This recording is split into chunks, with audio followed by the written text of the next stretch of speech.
We're back. One wombat less.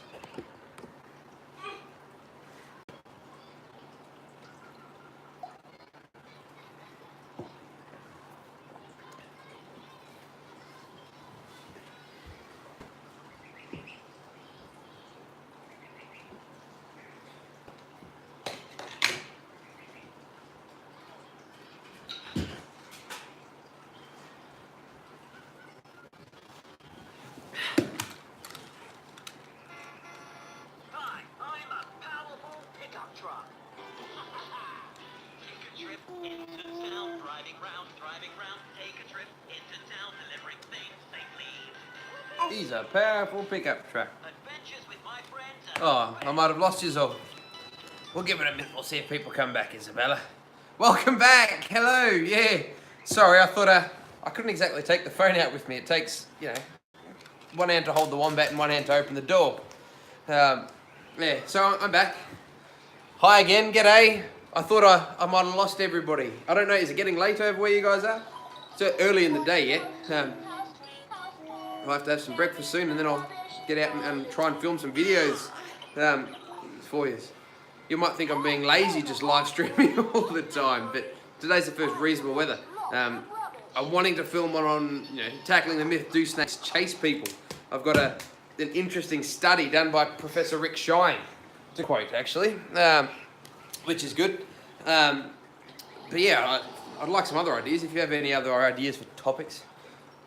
Morning over here in the UK. Good morning. How are ya? Almost 8 p.m, which is relatively early. Early for you. I'm usually asleep by 9 p.m. Yeah. Mind you, I'm up at 5, so yeah.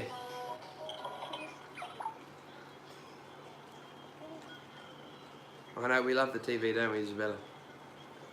So excuse the drinking. Just got to live at the same time. But just fun hanging out with you all. Hi, Wildlife Spot. Just found your channel recently. Yeah, I'll have to actually have a look at the channel. I don't recognise the name. I'll have to have a look and see for myself. Do you want some?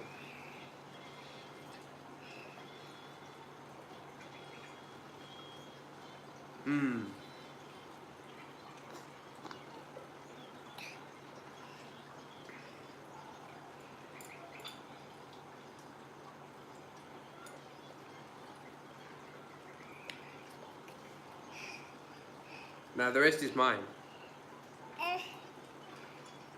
Just two of us again. I think we lost everybody else.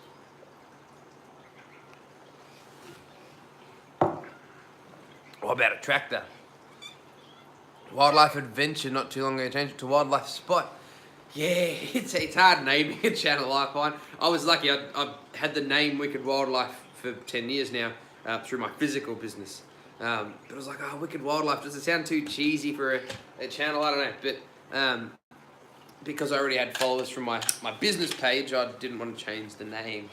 Yeah. What sort of videos do you do? Native animals from the UK, or I'd love to visit some UK animals. Actually, I think you guys have some amazing wildlife that nobody really thinks about. I think just because people consider it such a built-up country, urban wildlife is something people just go straight over their heads.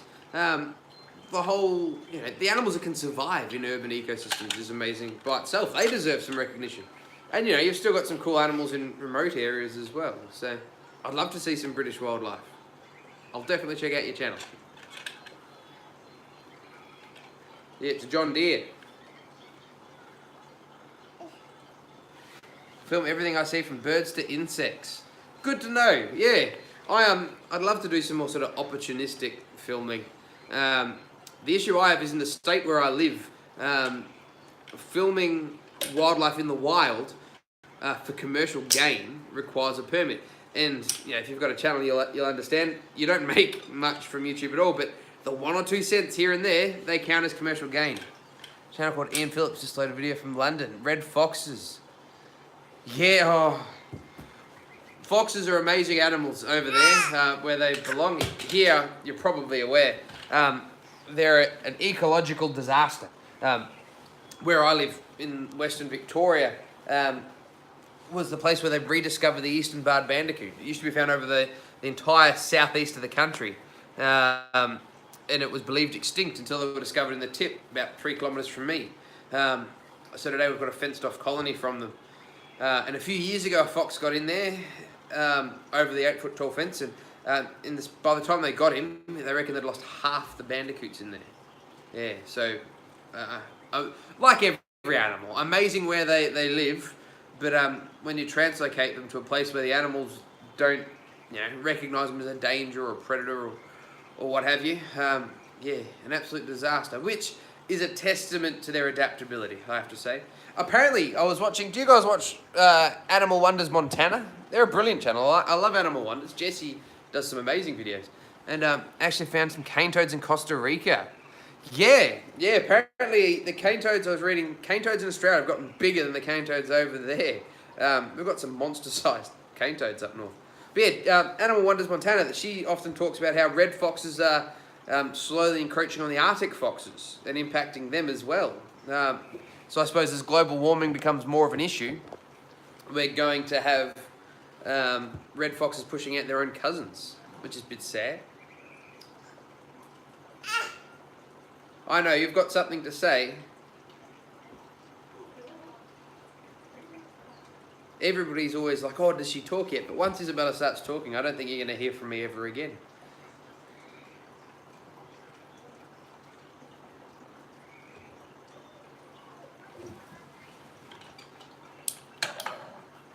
Steve Backshaw actually has some really cool videos of British wildlife.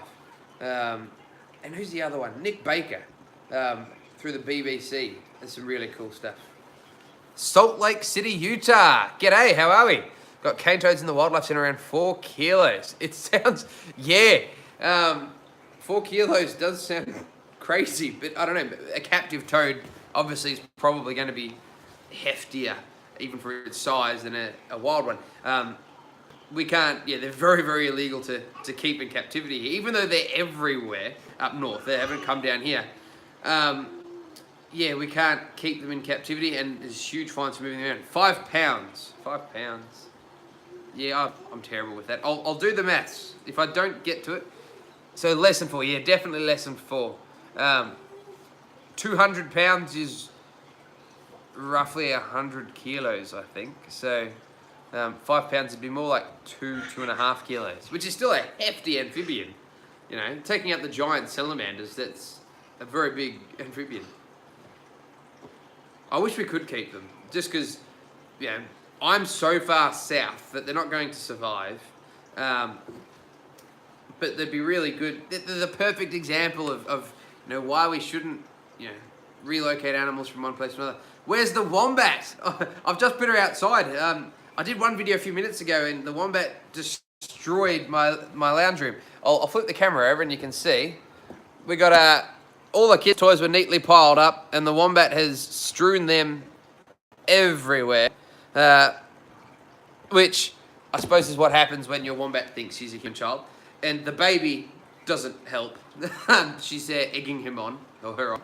I popped her back outside just so I could probably talk to you guys a little bit better without getting up every 2 minutes to go rescue my frill-neck lizard tank or anything else. Where are you going, Isabella? The door's closed. No, it's not. I better go get it. 1 second. I'm a-coming. I'll come to get you. I got you.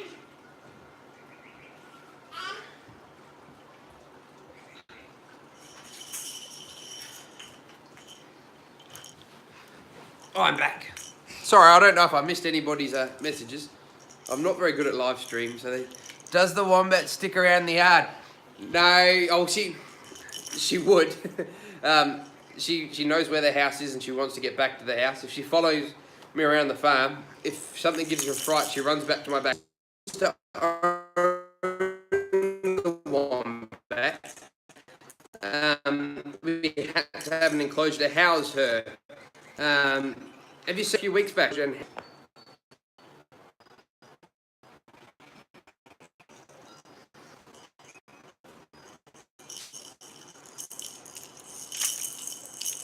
Yeah, I think we're back.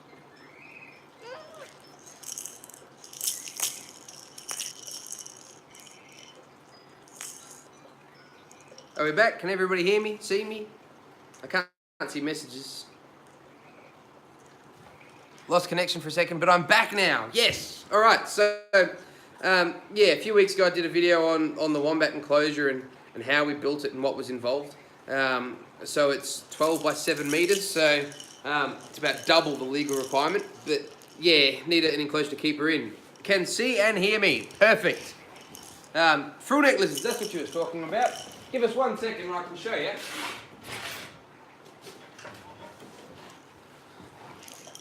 So it just so happens that my frillies are the only lizards I keep in the house. And this is Spyro. So Spyro is our male frill neck lizard. He handles really well. The girl doesn't handle quite so good.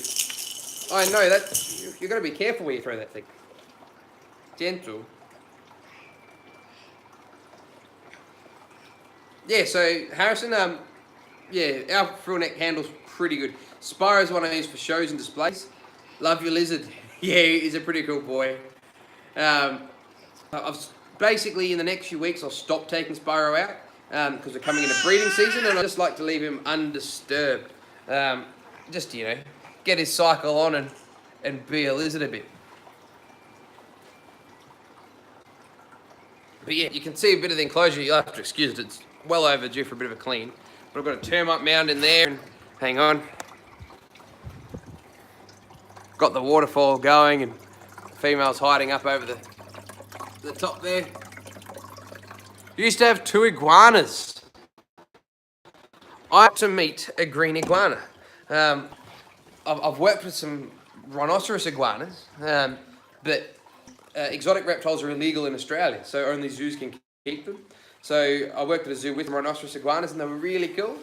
Green iguanas, funnily enough, are really poorly represented in captivity in Australia because you can't bring them in.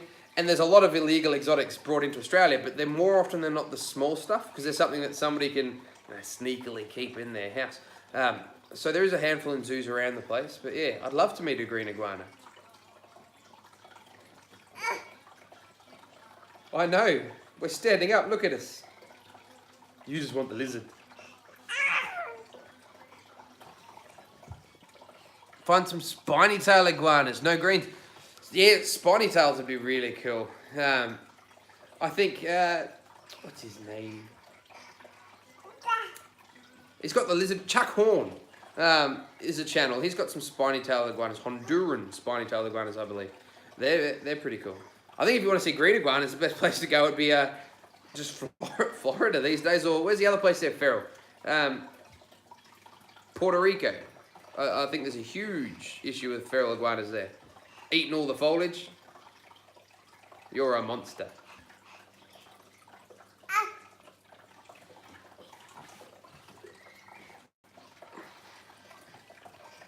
Yeah, these days for sure, they're all over the Caribbean. Yeah, it's like the cane toads. It's not their fault. It's just humans doing what humans do. But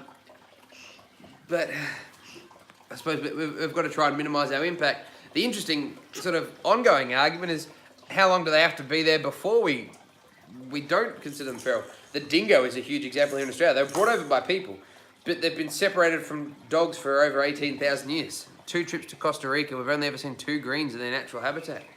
Yeah, it amazes me how they could be hammered so hard in their natural range and breed so abundantly outside that range. But, I suppose in their natural habitat, no different to cane toads, there's something that can control them somehow, whether it's conditions or within the food chain itself. Good morning, sir. How are you? Just like the Burmese python in the Everglades. Yeah, I read a paper the other day that they found Indian python genetics, because the Indian python and the Burm used to be considered subspecies of each other, and several years ago they were split into their own distinct species. Python malaris, I think, rather than Python brevitata or something like that.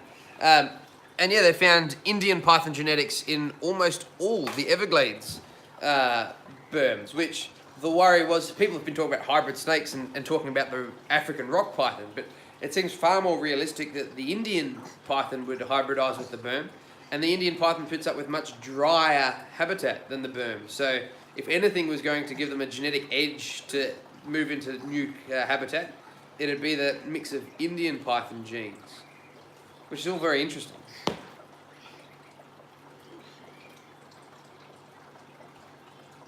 I know, we're standing up again. Look at us. Aren't we a clever baby? You'll see your head pop up in the bottom of the photo. Yeah, Dad. You don't want to sit up here. Fascinating stuff. I know there have been African rock pythons found there. Yeah. Well, I certainly know that there's been African rocks found out in the Everglades. I don't know if there's been proof of them hybridizing. Hybridization, obviously, there's documented cases of it in captivity. But, you know, a lot of things happen in captivity. And it doesn't mean we shouldn't worry about the African rocks, but yeah, these two, the Indian and the Burm, are much closer related genetically. And I suppose they've already found genetic proof that it's happened already. So I suppose the African rock's just one extra thing if it happens. And I believe the African rock comes from very similar habitat to the Indian, dry habitat off the top of my head, which would probably give the same advantage with possibly some hybrid vigor, you know, an edge in their growth rate or something. I don't know. We'll leave that one to the people far more qualified than myself. You guys are bright young lads. You should, yeah, you know, get on and do a PhD, and you can tell me. On the one hand, species could use the genetic boost as all the rock python species and Burmese pythons are antagonised and endangered in their native range. Yeah, they're certainly in trouble in their native range. The sad thing is, with this hybridization, if it does happen, really reduces any conservation benefit that they might have where they are. You know, if they're genetically distinct and different to their wild populations, it's not like we can even say, well, we can take some from here and return them to their natural range. So it's sad on all fronts, really. Which the Burm is obviously the most famous example of why we can't keep exotics in Australia.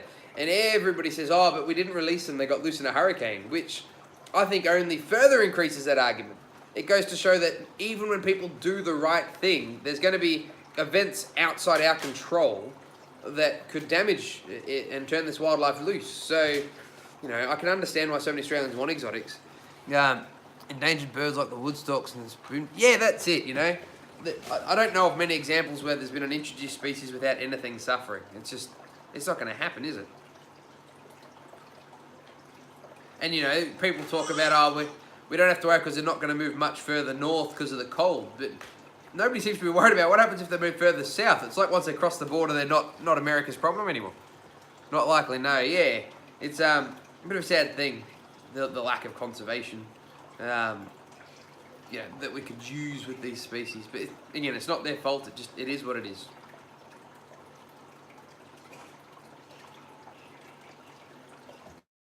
Anybody else out there today?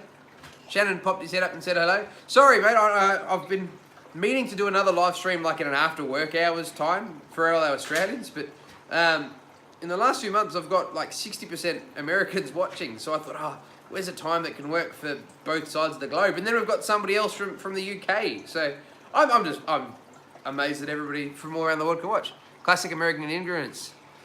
Yeah, you know, human ignorance more like. UK red squirrels have suffered introduction of grey squirrels. Yeah, we had grey squirrels introduced to Australia. They've been pretty well disappeared over most of the place. But yeah, they still persist in a couple of botanical gardens around the country, which is something people do. Watching as you work. G'day, how are ya? What, making your bird signs, eh? Another channel, guys, if you're interested in wildlife, check out Birds by Australia. It's obviously all bird stuff. But it's some really cool videos as well, and yeah, really nice guy. But yeah, I don't know about American ignorance compared to just human ignorance, unfortunately. And I think there's in my opinion, a relationship with the more built up a country becomes, the less people are out in the environment. You know, the more people can plead a level of ignorance. They lose that connection, you know.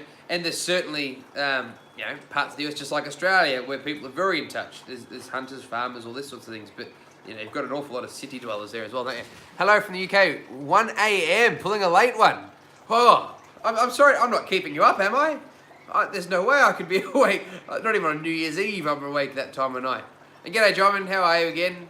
I yeah, had to have a bit of a break there because I had to put the wombat away.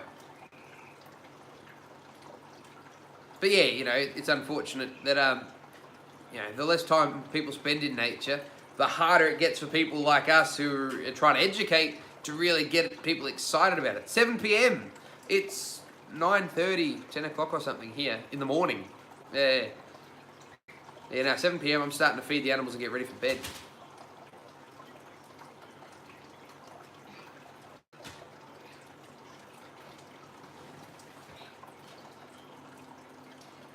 Anybody else out there with anything to say or contribute? I suppose while I've got you, yeah, so before we were talking about some ideas for Brave Wilderness is inspired me. Got a job as a dog walker. Well, it's a good place to start. Absolutely, hence the value in these channels. It's one of the best communities I've ever been. Yeah, no, there's a lot of really cool channels. There's no shortage of them, is there? There's heaps of us. Thank you, Shannon. Yeah, I'm on the same time as you, obviously.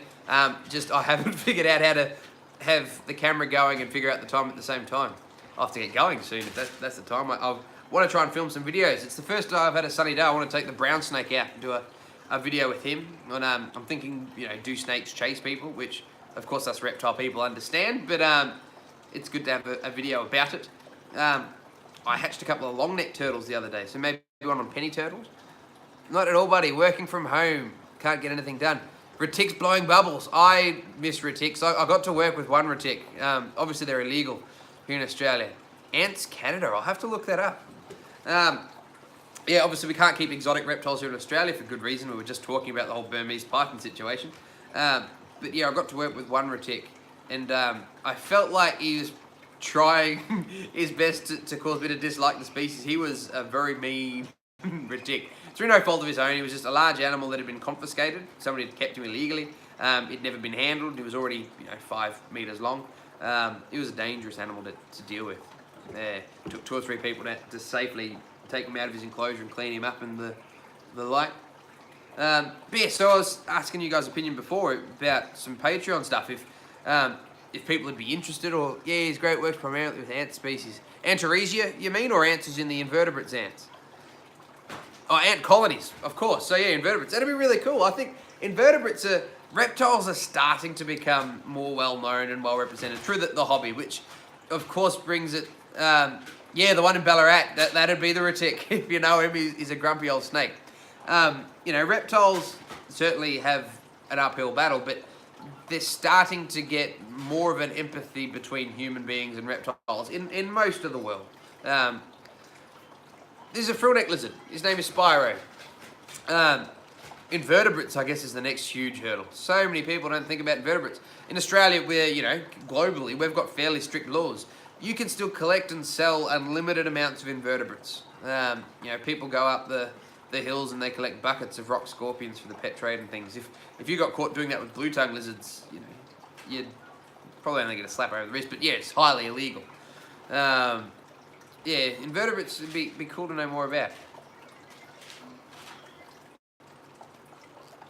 You having fun there? The baby's enjoying the carnage that the wombat left behind before, so too many things to pull apart and play with. And newest videos on crabs, actually. Yeah, all that sort of stuff. Crustaceans and marine life. Marine stuff's sort of interesting. I think a lot of people have an interest in the ocean, but such a limited knowledge of what's there. We think of sharks, dolphins, sea turtles. So much stuff is the small stuff. Anemones and corals and, who thinks about those? We think of bleaching and we think of, of a lump of coral dying as one animal, but it's millions of animals within that coral. It's something people need to learn a lot more about.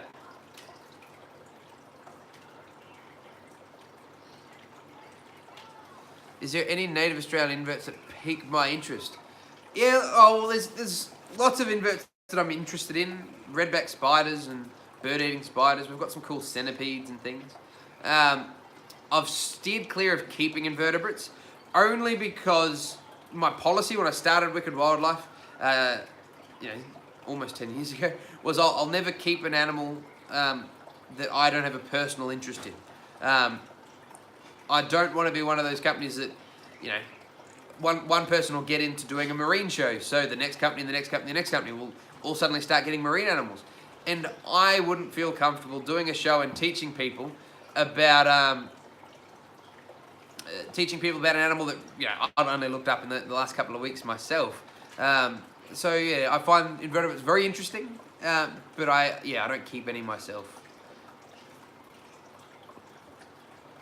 Somebody said a message before about the way we regulate exotics. The message disappeared. I don't know how to keep the messages up.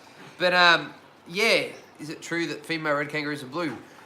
Often, yeah. A slang term for a female red kangaroo is a blue flyer.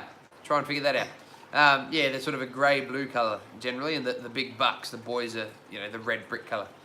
Yeah, the way Australia regulates exotics, a lot of people complain about it. I think it's pretty good. It's, you know, obviously I can appreciate why somebody would see videos from the US and,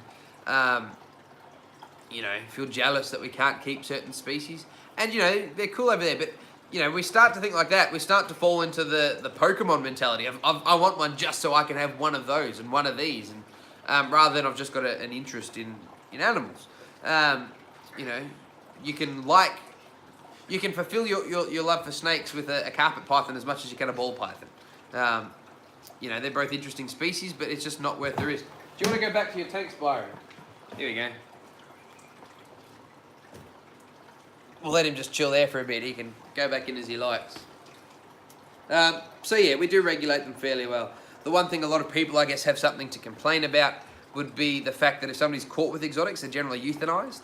A lot of people sort of, you know, wave their hands in the air and say how horrible that is and that they should be offered to zoos, which I understand in one respect. The reason they don't generally offer them to zoos is the disease risk. If they've been smuggled in, we don't know what they carry, and we've already got, you know, sunshine virus and virus and adenovirus and lots of things that have been brought in probably from the US through smuggled pets that we don't want to risk here in Australia. I guess the flip side of that argument would be maybe they should offer them to the zoos and leave it up to the zoos whether or not they want to take that risk or manage that risk rather than making the choice for them. Evan and I don't personally own animals because we're not against it by any means, but rather very much terrified of reptiles. Yeah, my parents are terrified of reptiles and they don't like animals in general. I got my first lizard, other than, you know, catching blue tongues in the backyard when I was a kid, when I was 15, because I had to build a storage container for woodwork, and I convinced my teacher that a reptile enclosure stores a lizard. So she let me build a reptile enclosure, and at the end of the year I brought home what Mum was hoping would be a TV cabinet, and yeah, I come home with a lizard already. So yeah, my parents didn't enjoy it all that much. 2 years later she was finding tiger snakes in the shed and all sorts of things. You're trying to climb up and look in the lizard enclosure. We'll pop him back in so you can't pull his tail, eh? Too funny. Yeah. My mum said I wasn't allowed a snake, so I eventually got a crocodile, and she said, "Oh, well, you can keep snakes, no more crocodile." One of the only places that you can keep natives, we are lucky. Yeah, it's hiking, herping, responsible fishing. Yeah, you know, interacting with animals in the wild. I enjoy both. I probably don't spend as much time in the wild as I'd like to, just because I work 7 days a week, you know, between the farm and my animals. And yeah, Dale, I think it's kind of cool that we can keep native animals. I was watching some channels in America, and apparently they have more issue keeping natives than exotics. And I understand their thought as well. You know, their thought is if we let you keep exotics, nobody's going to be taking stuff out of the wild. I don't know. It goes both ways, doesn't it? If you let people keep natives, they can pinch stuff and, you know, fudge the paperwork to bring it on. My pops is afraid to death of spiders. Yeah, spiders is a funny one. I worked with a guy in a zoo who was one of the best snake people I know. He used to milk snakes for venom supplies and taught me everything I know about crocodiles. He grew up on a cattle station. Like, he's a pretty tough bloke. But if he saw a spider, he would jump on the table and scream for his girlfriend to save him. 6'4", wearing this big Akubra hat, and he was a big chicken as soon as the spider would crawl along. So it goes to show that a lot of the time fear is not logical. You can't criticise somebody for it. It was just in him. How did I get a job at a zoo? I'm pretty lucky. I'm probably not the typical story as a zookeeper. I started with animals working in a pet shop when I was 14, cleaning puppy pens and the like. I did a careers day at a zoo, which anybody could do.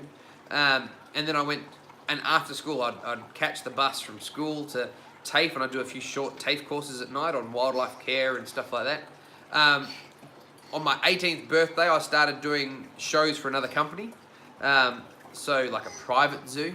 Have I ever tamed a dingo? I have a dingo. Have you looked up my, I've got some videos on, I'm sorry, Isabella.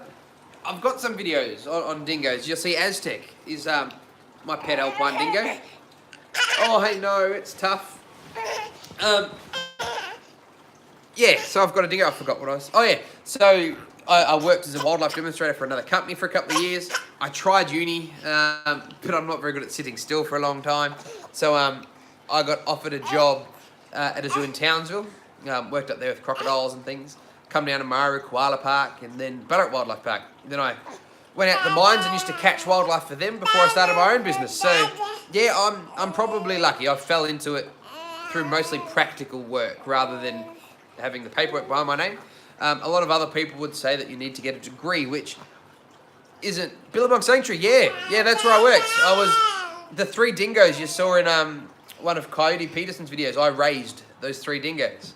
Yeah, Alira, Kalari, and King. I did a lot of crocodile work up there and things like that as well. So, yeah, it's pretty amazing. It was very cool work. I lived south of Townsville, so I actually lived in a town called Alligator Creek, which of course had no alligators, but there's crocodiles 60 metres from my house. But yeah, I worked up there for almost 2 years. It was really cool. But yeah, so a lot of people would say you need a degree, and a degree helps, but you don't want to be one of those people who goes, I've got a degree, I can walk into a zoo. I worked my way up to head keeper at one place, and I had volunteers coming in, and they were saying they actually finished the degree that I dropped out of, and they'd come up and they sort of had a bit of arrogance about them. They thought, well, how come you've got this job if I've got a qualification and you don't? They said, well, can you take the 6-foot brown snake out of an enclosure and clean him? No. So yeah, paperwork and a degree is good, but it should be there to prove that. Yeah, a degree doesn't equal experience. The people I think who do very well, they use their degree to get as much experience as they can. So, the learning in a degree is important, but obviously a lot of the things you're going to learn doing a degree aren't necessarily something that the average person at a zoo, your member of the public, they don't want to know about mitochondrial DNA. They want to know something short, sharp, interesting. So a lot of people with degrees talk over the general public, I find. But yeah, the people who do really well out of a degree, I find, they use their connections that they get in university to get experience. Every time there's a research project on, to watch Coyote and tell him to watch my videos. I'd love to, but I've got a feeling he's a very busy guy. I've been talking actually with Kenan Harkin a little bit about possibly doing something together. That'd be kind of cool. But yeah, basically, people I know who do well out of a degree, they tag along with every other research project at the school, and they get the physical skills that they probably would struggle to get without the degree. The degree doesn't provide them; it just lets them get the connections. And they finish their degree with all this physical experience behind them, and that's where I think it can be useful. Is Isabella a daddy's girl? Yeah, a little bit. She's only got one word so far, and it's daddy or dada. And the other half's away working today, so I'm on babysitting duty, which is why I've got the toys talking in the background.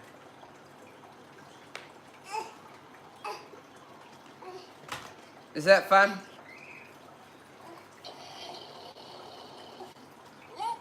Eight people out there?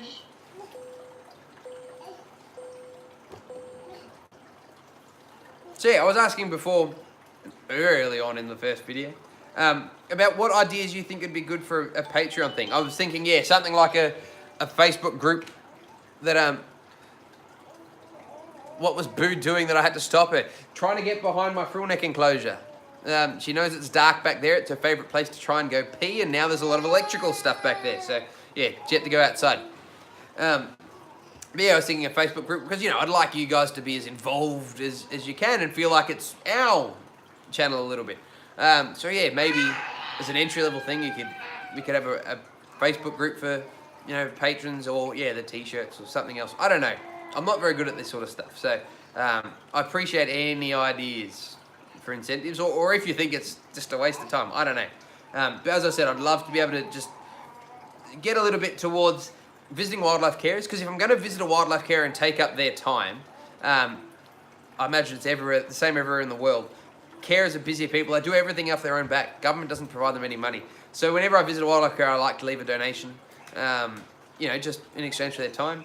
And I'd really like to sort of build the new reptile shed in a way that I can get reception there and live stream from the reptile shed, and show you guys some feeding and cleaning and that sort of stuff. And then again, that's only if you're interested. I've generally stuck away from the husbandry, feeding, cleaning, because there's some other channels that do that really well. Camp Kennan would obviously be the big one. Lots of stuff on husbandry of tortoises and turtles in particular. Aussie Reptiles with the Z, Coops Reptiles, and Australian Pythons and other reptiles. Other videos or other channels that do lots of husbandry stuff. So I don't think I'll ever do a lot of the husbandry side, but if people are interested, I can show them my take on it, I suppose. Would be cool, yeah. If people are interested, I think I'll head that way. Try and set up the reptile shed with a bit of a studio involved.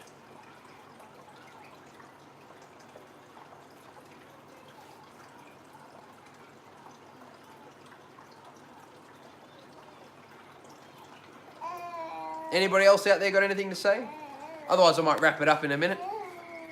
Facebook group is a great one, yeah. I would love merch from you to show, but personally, I would love to have access to Patreon solely to be able to support my work. Thank you, yeah. Hopefully, one day I can do the same for you guys. You're not going to be far behind me, I bet. It'd mostly just be good to be able to put back and keep the ball rolling. I've said a couple of times, I'm running out of animals you haven't met. So, I don't want to stop doing videos because of it. Am I a zookeeper? I didn't even realise I was subscribed to the channel. I'm not a zookeeper anymore. I guess I'm a trade qualified zookeeper. That's what I did sort of as an apprenticeship when I left uni. But no, I left zoos. I got to a point where I had 182 reptiles in my care at the zoo I worked for, and I had close to 150 at home. And it sort of seemed silly to get up 4 in the morning to feed mine to go look after somebody else's. So I started my business, Wicked Wildlife, and started doing schools and birthdays. So I suppose you could wear a mobile zoo, so you can still call me a zookeeper. But yeah, I don't work for another zoo these days, but I've worked for several zoos in the past. I'm glad you subscribed to our channel. Welcome, the more the merrier. Do you keep wildlife or work with wildlife yourself? Reptiles, of course, would be the big thing. Most people keep reptiles. Dale from Bird Spy, he's obviously a bird fan. Which bird people will never admit it, but some people are arguing that birds are essentially reptiles anyway. So, so some people could argue that birds fit into the reptile family anyway, which sort of makes aviculture just an off-branch. Really, you're just copycats. I'm joking, it's not that bad, but they're all interesting. Yeah. I used to have a tortoise. Yeah, I love tortoises. We can't keep tortoises in Australia. But I worked with 3 Aldabra tortoises. Big fellas, the second biggest tortoise on earth. And I miss them. We used to go out and scrub their shells for them and get on his tippy toes. And a few smaller turtles, little box tortoises and Indian star tortoises. Before I get on with my day, I'd like to say, think you do angle your address. Thank you. I'm glad you enjoy, glad you're enjoying it. I do try not to. Oi, it's okay. We'll have to go in a minute, I think. I try not to sensationalise. I think wildlife is exciting enough as is. We shouldn't have to hang snakes from their tails and make them look like they're going to bite them and antagonise things just to get you guys excited because, I look at them on the ground calm and I think they're exciting. So I'd like to think the people that are watching my videos have my mindset.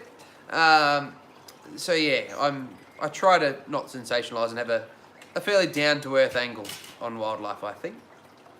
Anyway, guys, I'm about to run out of batteries on my phone, and Isabella's wanting to get out and about. But I promise today, it's a nice day. I'm going to get outside and film some actual, more traditional type videos for you. Bugs are pretty cool. I'd love to do some bug videos.